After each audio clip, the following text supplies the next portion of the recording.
आपका स्वागत है आपके अपने YouTube चैनल महाअध्ययन में। वीडियो को लाइक करें और अगर आपने अभी तक चैनल को सब्सक्राइब नहीं किया है तो जल्दी से कर दें। आज हम करने जा रहे हैं 7th स्टैंडर्ड की साइंस की वर्कशीट जिसका नंबर है 13 और आज की डेट है 13 नवंबर।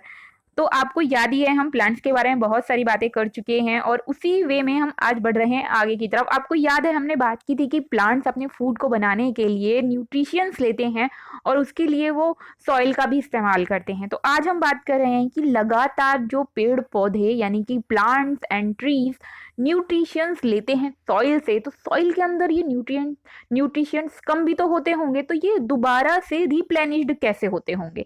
तो आज हम इसी पर बात करेंगे कि how nutritions are replenished in the soil. तो चलो बढ़ते हैं आगे की तरफ। राधिका राधिका अपने आसपास के नियरेस्ट जो भी क्रॉप फील्ड हैं उनमें विजिट करने के लिए जाती है और वो फार्मर्स को देखती है कि वो स्प्रेड कर रहे हैं फर्टिलाइजर्स को फील्ड्स में। फर्टिलाइजर्स जो हम अच्छा ठीक है, फर्टिलाइजर्स क्या होते हैं ये भी हम बाद में बात करते हैं, एक बार पहले पूरा पढ़ लेते हैं। She saw the same in the garden where gardener was using manures in lawns or in pots. She wondered why they are doing so. वो बहुत हैरान है कि ये किसान भी खेतों में कुछ डाल रहे हैं और फिर हमारे यहाँ गार्डनर यानी कि माली भी पौधों में कुछ डालता रहता है, ये क्यों और ये है क्या। तो अब बात करते हैं फर्टिलाइजर्स की कि फर्टिलाइजर्स क्या होते हैं।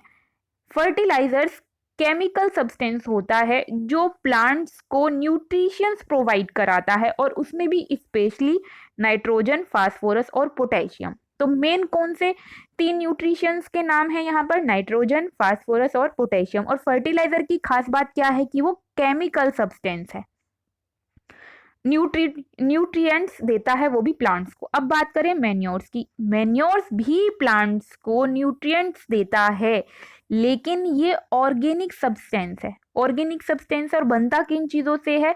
Decaying parts of plants. जैसे आपने देखा होगा हम खेती करते हैं या आपने से सुना होगा खेती की, उसके बाद खेती की कटाई होती है, यानी एग्रीकल्चर जब हम करते हैं तो फील्ड में जो भी क्रॉप होती है उसको काट लिया जाता है, लेकिन जो उसके नीचे का पार्ट होता है जिसे हम जड़ें बोल सकते हैं, हर प्लांट की जो जड़ होती है तो हिंदी में डंठल भी बोलते हैं, वो तो अंदर ही रह जाता है और कुछ हिस्सा जमीन के ऊपर भी रहता है। उसके बाद जब दोबारा से खेती को करना होता है तो उसकी जुताई होती है पूरे खेत की और उस वक्त वो डंठल दोबारा से मिट्टी में मिल जाते हैं और फिर बन जाते हैं मैन्योर्स यानी खाद बन जाते हैं। और इसके अलावा प्लांट्स के अलावा एनिमल एक्सक्रीटा जो होता है वो भी मैन्योर्स बनाता है, क्योंकि ये ऑर्गेनिक सब्सटेंस है इसलिए ये इसमें प्लांट्स और एनिमल्स के जो वेस्ट होता है वो इसको बनाने में हेल्प करता है। तो अगर हम बात करें एनिमल्स की, तो जैसे आपने सुना होगा गोबर, हिंदी में हम बोलते हैं गोबर, तो खाद के रूप में इस्तेमाल किया जाता है यानी मैन्योर्स के रूप में इस्तेमाल किया जाता है जो प्लांट्स को न्यूट्रिएंट्स देता है। तो अब अगर हम आसान शब्दों में बोलें, फर्टिलाइजर और मैन्योर्स दोनों प्लांट्स को न्यूट्रिएंट्स देते हैं, लेकिन फर्टिलाइजर्स केमिकल सब्सटेंस है और मैन्योर ऑर्गेनिक सब्सटेंस है। अब बढ़े आगे। प्लांट्स ऑब्जर्व करते हैं मिनरल्स न्यूट्रिएंट्स को सॉइल से। ये बात अब तक हमने कई बार पढ़ ली है। Mineral nutrients from the soil for their growth और गुड हेल्थ। अगर आपसे पूछा जाए कि plant minerals nutrients from soil लेते हैं तो क्यों लेते हैं, वो इसलिए लेते हैं ताकि उनकी अच्छी से ग्रोथ हो और अच्छे तरीके से वो उनकी हेल्थ भी अच्छी रहे। तो ग्रोथ के लिए और अच्छी हेल्थ के लिए वो न्यूट्रिएंट्स को लेते हैं सॉइल से। अब बात कर रहे हैं कि न्यूट्रिएंट्स इस तरह से तो डिक्रीज होते चले जाते हैं और हमने अभी भी बात की कि फर्टिलाइजर्स की और मैन्योर्स की मदद से प्लांट्स के लिए ये न्यूट्रिएंट्स हम दोबारा रीअरेंज करते हैं ताकि सोइल में दोबारा से ये आ जाएं और हमारी जो पौधे हैं या हमारी एग्रीकल्चर है, वो जो प्लांट हैं, वो सब जो है अच्छे रहें। तो इनके लिए जो ज़रूरी चीज़ें थी 3 वो हैं नाइट्रोजन, पोटेशियम और फास्फोरस। लेकिन इसमें जो सबसे ज़्यादा ज़रूरी चीज़ है वो है नाइट्रोजन। तो जो हमारे प्लांट्स होते हैं उनको पोटेशियम, फास्फोरस और दूसरी चीज़ें तो चाहिए, लेकिन सबसे ज़्यादा चाहिए होता है नाइट्रोजन। और आपको पता है कि जो हमारे पास हमारा एटमॉस्फेयर है इसमें जो एयर होती है, एयर के अंदर नाइट्रोजन गैस होती है और आपको पता है नाइट्रोजन गैस सिर्फ होती नहीं है, बहुत बड़ी मात्रा में नाइट्रोजन गैस होती है। तो ये प्लांट्स नाइट्रोजन गैस वहां से क्यों नहीं ले लेते, सॉइल से ही क्यों लेते हैं? तो इसकी जो इसका जो मेन रीजन है वो ये है कि प्लांट्स डायरेक्ट एयर से नाइट्रोजन नहीं ले सकते, मतलब नाइट्रोजन को वो डायरेक्ट नहीं ले सकते, वो उसको सिर्फ तब ले सकते हैं जब वो सॉल्यूबल फॉर्म में हो, सॉल्यूबल फॉर्म में होंगी तो ही वो उसे ले पाएंगे। तो अब हम देखते हैं कि सॉल्यूबल फॉर्म में कैसे आए और प्लांट्स को किस तरीके से ये नाइट्रोजन मिलती है जो एयर में होती है। तो एक बैक्टीरिया होता है जिसका नाम होता है राइजोबियम। तो ये जो राइजोबियम नाम का बैक्टीरिया होता है, ये जो लेग्यूम्स होती हैं, जो फलीदार पत्तियां, फलीदार सब्जियां होती हैं, जैसे आपने बीन्स खाई हैं, जो स्पेशली मूंग की बीन्स होती हैं, पीज, स्पेशली हम पीज की बात करें तो सबके घरों में वो आती हैं, जिसे हम हिंदी में मटर बोलते हैं। तो मटर फलियां होती हैं। तो जितने भी ये लेग्यूम्स हैं, यानी कि फलीदार पौधे होते हैं, सभी तरह की फलियां, जैसे सेम की भी फली होती है, हिंदी में तो आपने बहुत सारे नाम सुने होंगे। इन सभी की रूट्स में ये राइजोबियम जो बैक्टीरिया है ये रहता है। अब ये करता क्या है, ये करता ये है कि जो एयर की नाइट्रोजन होती है उसको लेता है और उसको सॉल्यूबल बनाता है, सॉल्यूबल फॉर्म में कन्वर्ट करता है, और इस तरीके से वो सॉल्यूबल फॉर्म जो है वो प्लांट्स को मिलती है। अब एक और बात करते हैं कि ये जब हम कह रहे हैं कि राइजोबियम प्लांट्स की उसमें रहता है, जड़ों में रहता है, रूट्स में रहता है, तो अब एक और बात देख लेते हैं ये बात समझने से पहले, कि जो राइजोबियम है वो एक्चुअली अपना फूड खुद नहीं बना सकता। इसलिए ये क्या करता है, ये प्लांट्स के रूट में रहता है और उनको अपना फूड बनाने में हेल्प करता है, नाइट्रोजन को सॉल्यूबल फॉर्म में बना देता है जिससे वो अपना फूड बना पाते हैं, इजीली उनको न्यूट्रिएंट्स मिलते हैं। बदले में जो प्लांट्स हैं वो राइजोबियम को अपनी रूट्स में रहने देते हैं, यानी कि उनको शेल्टर देते हैं। तो राइजोबियम प्लांट को दे रहा है फूड और प्लांट दे रहा है राइजोबियम को शेल्टर, यानी कि अपने पास रहने की जगह।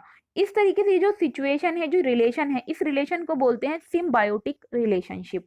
इसके अलावा और मैं एक खास बात आपको बता देती हूँ कि हमारे पास मोस्ट ऑफ पल्सेस जो होती हैं, जिन्हें हम दालें बोलते हैं, वो सभी लेग्यूमिनियस प्लांट्स होते हैं, मतलब फलीदार प्लांट्स होते हैं, जिनके जड़ों में छोटे छोटे, जड़ों पर भी दाने दाने जैसे होते हैं। अगर अभी आपको देखने का मौका मिले तो मान के चलो ये प्लांट्स की रूट्स हैं, तो इन पर भी ना ऐसे ऐसे करके कांटे, मतलब उभरे उभरे से होते हैं, और ये जो है इसी तरीके की जड़ें होती हैं इनकी। तो खैर अभी बढ़ते हैं आगे की तरफ, फिर कभी इस पर बात करेंगे।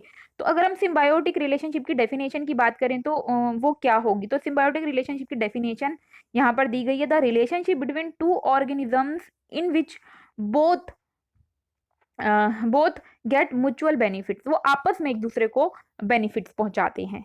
तो अब बढ़ते हैं आगे की तरफ, देखें तो सही आज के क्वेश्चन आंसर्स हमें क्या आता है, हमने क्या क्या आज सीख लिया। तो आगे बढ़ने से पहले अभी आ गए हैं बहुत सारे त्योहार, तो आपको ढेर सारी इन त्योहारों की बहुत सारी बधाइयाँ।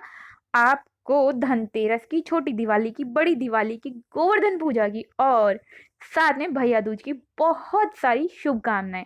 तो इन त्योहारों पे हम एक दूसरे को गिफ्ट देते हैं और बहुत सारे गिफ्ट हम देते भी हैं और हमें बहुत सारे गिफ्ट मिलते भी हैं। तो फिलहाल मैं तो आपको रोज ही गिफ्ट दे रही हूँ एज अ वीडियो के रूप में, मैं आपको डेली कुछ ना कुछ दे ही रही हूँ, और नॉलेज से अच्छा गिफ्ट तो कोई हो भी नहीं सकता।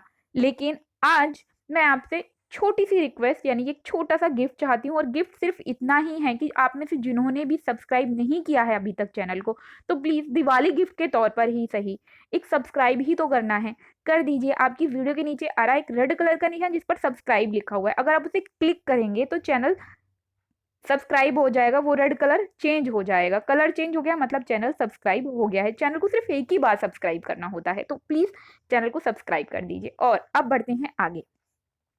Right one difference between fertilisers and manures, fertiliser और मैन्योर्स के बदले में बीच में डिफरेंस बताना है, ये हम अभी आगे कर लेते हैं। पहले हम बाकी क्वेश्चंस को भी पढ़ लेते हैं, फिर 3 मेन न्यूट्रिएंट्स बताने हैं प्लांट्स के लिए जो चाहिए होते हैं, जो हमने पढ़े थे, नाइट्रोजन, फास्फोरस और पोटेशियम। फिर व्हाट इज सिम्बायोटिक रिलेशनशिप, ये भी अभी भी हमने पढ़ लिया था, जिसमें आपस में एक दूसरे को हेल्प की जाती है जिंदा रहने के लिए। एक फूड दे रहा है तो दूसरा शेल्टर दे रहा है, या आपस में वो कुछ और शेयर कर सकते हैं, तो आपस में शेयर करते हैं प्रॉफिट को। उसके बाद why do plant need fertilisers and manures, क्यों चाहिए होते हैं, तो ये भी हमने पढ़ा था ताकि वो अच्छे से ग्रो कर सके और हेल्दी रह सकें।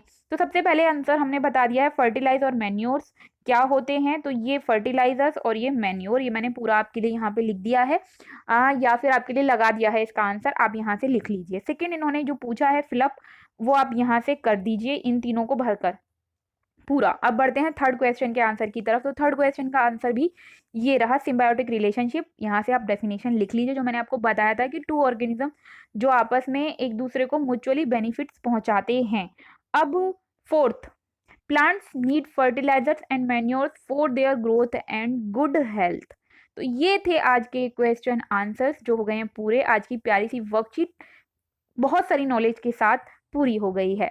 और आगे बढ़ने से पहले वीडियो को लाइक करना और चैनल को सब्सक्राइब करना प्लीज बिल्कुल मत भूलिएगा। फिर मिलते हैं ऐसी ही अच्छी सी प्यारी वीडियोस के साथ। तब तक के लिए स्वस्थ रहें, खुश रहें। नमस्कार और थैंक यू।